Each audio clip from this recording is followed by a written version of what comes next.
Né en Macédoine et élève d'Aristote, Alexandre est sans conteste l'un des plus grands conquérants de l'histoire. En 333 avant Jésus-Christ, après avoir vaincu le roi Darius III, il s'empare de l'immense empire perse et conquiert un vaste territoire allant jusqu'aux rives de l'Indus. Alexandre fonde une vingtaine de villes, dont Alexandrie en Égypte. Plutôt que d'imposer la culture hellénique aux vaincus, les soldats qui s'y installent assimilent les mœurs locales, ce qui pérennise la paix. Alexandre devient ainsi le modèle du conquérant civilisateur. Mais lorsqu'Alexandre décide de gérer son empire depuis l'Asie, des mutineries éclatent. Le 30 mai 323, lors d'un banquet à Babylone, Alexandre boit une coupe de vin et se met à délirer.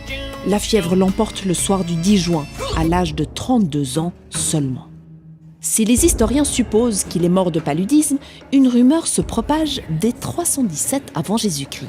Les fils d'Antipater, l'un de ses généraux, auraient empoisonné Alexandre. C'est Aristote lui-même qui aurait fourni le poison, le puisant dans les eaux du fleuve infernal Styx. Voilà pour l'histoire. Mais qu'en disent les 6 âges du monde ? Dans le manuscrit des 6 âges du monde, l'auteur relate d'abord un épisode réel de la vie d'Alexandre. En 322, Alexandre le Grand entreprend le siège de la ville de Tyr, au Liban. Il demande l'aide militaire de Jadus, le grand prêtre de Jérusalem, mais celui-ci la lui refuse. Alors en représailles, Alexandre décide d'attaquer Jérusalem. Voilà pour la partie historique.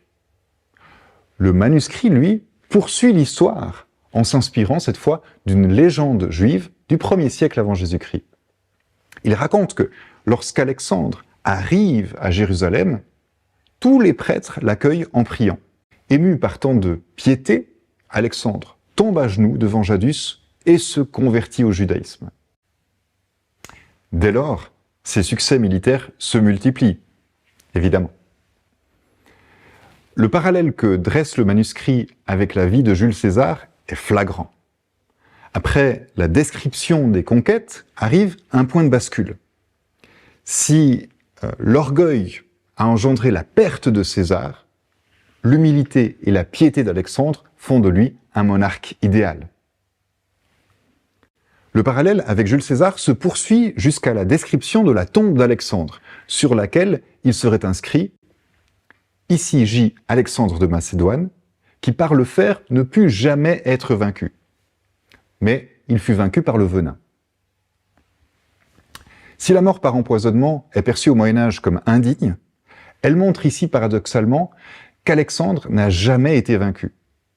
Plus encore, sa conversion lui offre le salut de Dieu et fait presque de lui un martyr. Alexandre le Grand devient donc un idéal d'humilité face à Dieu, exact opposé du présomptueux Jules César.